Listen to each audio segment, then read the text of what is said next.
he vowed. This could not be allowed to happen again.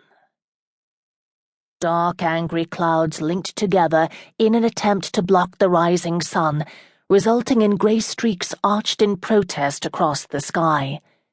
The wind gave sound to the eerie sight. Gusty howls intermingled with low, whistled moans that caused the warrior's black mount to prance in agitation, but the knight quickly calmed him, using his heels as his command.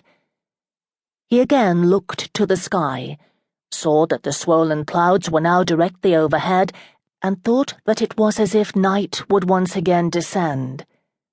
"The weather does naught to quiet my mood," he muttered.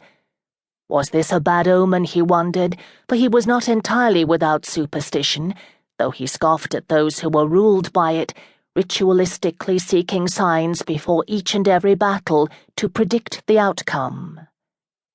The knight once again reviewed his bid for victory, looking for possible flaws in his battle plans, and could find none, yet still he could not feel content. In frustration he picked up the reins and turned the charger, intent on returning to camp before total darkness was full upon him. And it was then that the sky exploded in a silver flash of light, and he saw her. She stood slightly above him on the next rise, and seemed to gaze directly down at him. But she was not looking at him, he realized. No, her gaze was directed beyond him, to the castle below.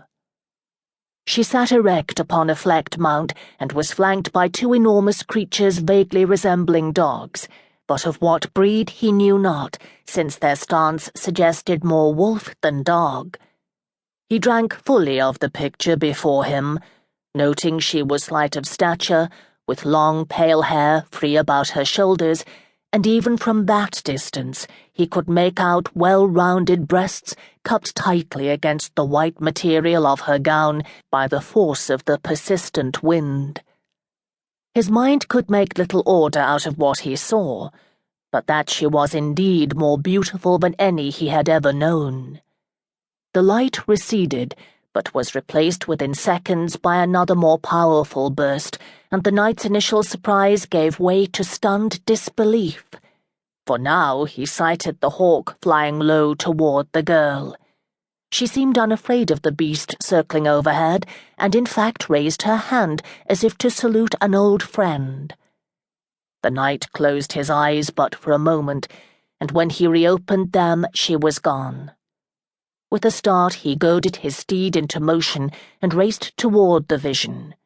Horse and rider rounded each tree expertly and with great speed, yet when they reached their destination, she was nowhere to be found.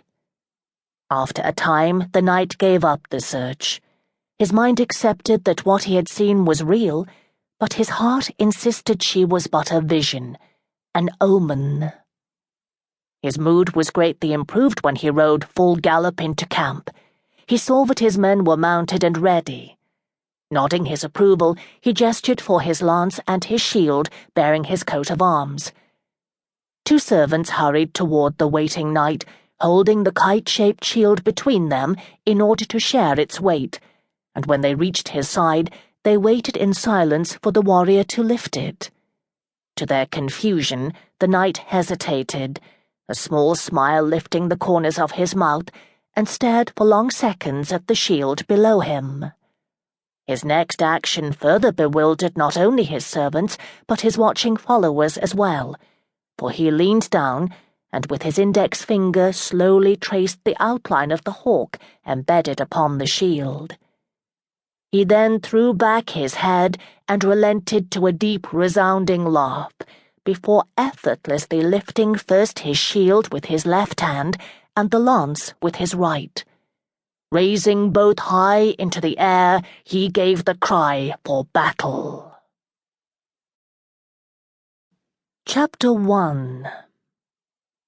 Long, thin fingers of light slowly began their ritualistic climb into the darkness, uninhibited by clusters of pale and empty clouds in their unchallenged bid to bring forth the dawn.